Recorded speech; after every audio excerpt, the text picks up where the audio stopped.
GHMC మరియు పరిసర మున్సిపాలిటీలలో phase 1 కింద మనం స్ట్రాటజిక్ నాలా డెవలప్మెంట్ ప్రోగ్రామ్ కూడా తీసుకున్నాం. ఎట్లా అయితే ఎస్ఆర్డిపి చేసామో అదే పద్ధతిలో ఎస్ఎన్డిపి అని తీసుకున్నాం. ఫస్ట్ ఫేజ్లో 985 కోట్ల 45 లక్షల రూపాయలతో పనులు టేకప్ చేశాం.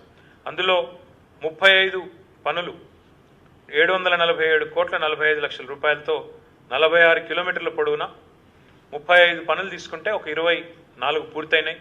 మరొక 5 జూలై 15 కల్లా పూర్తవుతాయి. ఇంకొక 6 సెప్టెంబర్లో పూర్తయితాయని ఆశిస్తున్నాం. మొత్తంగా చూసినట్టయితే ఎస్ఎన్డిపి ఫలితం ఏంటి ఇప్పటిదాకా అని మీరు అడిగితే, ఒక 150 కాలనీలు గతంలో 150 కాలనీలు గతంలో ముంపు వల్ల ఇబ్బంది పడే కాలనీలు ఏవైతున్నాయో వాటికి ఇప్పటికే ముంపు తప్పింది.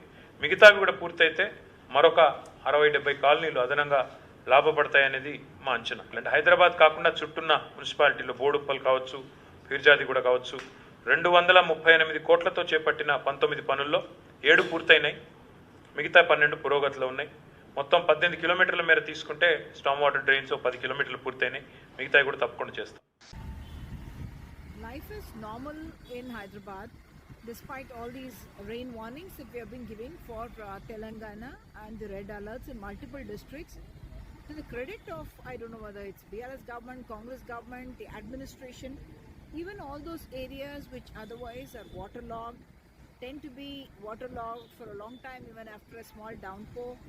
I have not found any waterlogged area despite going around Hyderabad city for the last 1 hour, 1.5 hours now.